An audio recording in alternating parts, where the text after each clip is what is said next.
नमस्कार साथियों, आज हम फिर प्रस्तुत हुए हैं एक अगली कहानी लेकर। एक राजा की दो पुत्रियां थीं। राजा बहुत ही नेक, ईमानदार और दयालु था। एक दिन उसने अपनी पुत्रियों को बुलाकर कहा कि मेरे पास जो कुछ भी है वह सब तुम लोगों का ही है। मैं ही तुम दोनों का भाग्य विधाता हूँ। इतना सुनकर राजा की पहली बेटी ने तो यह स्वीकार कर लिया कि आप ही हमारे भाग्य विधाता हैं, लेकिन छोटी बेटी ने यह मानने से इनकार कर दिया।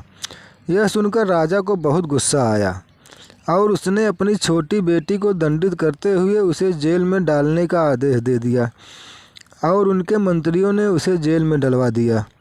कुछ समय बीतने के बाद राजा की प्रजा के बीच यह चर्चा होने लगी कि जरूर राजा की पुत्री ने कोई गलती की होगी, तभी राजा ने उसे जेल में बंद कर रखा है।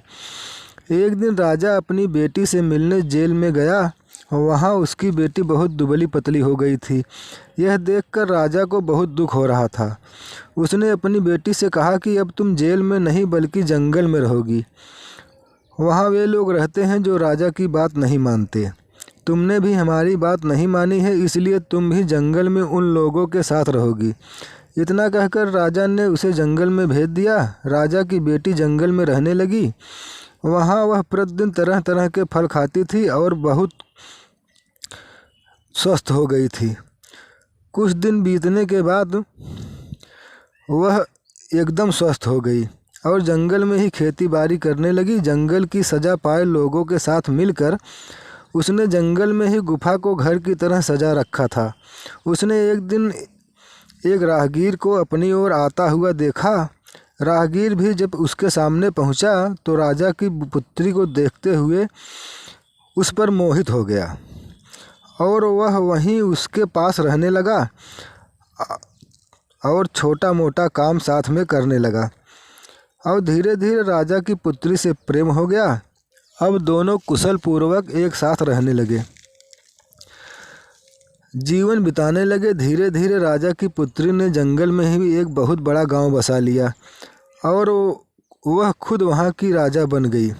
यह बात जब राजा को पता चली तो राजा स्वयं चलकर जंगल में पहुंच गया और जंगल की राजा अपनी पुत्री को और उसके प्रेमी को एक साथ देखकर राजा हैरान हो रहा था और उसकी पुत्री ने अपने पिता का जोरदार स्वागत भी किया, जिससे राजा बहुत प्रसन्न था। तब उसे वह एहसास हुआ कि मनुष्य का भविष्य, मनुष्य का भाग्य स्वयं मनुष्य ही बनाता है। किसी मनुष्य का भाग्य कोई दूसरा मनुष्य नहीं बना सकता।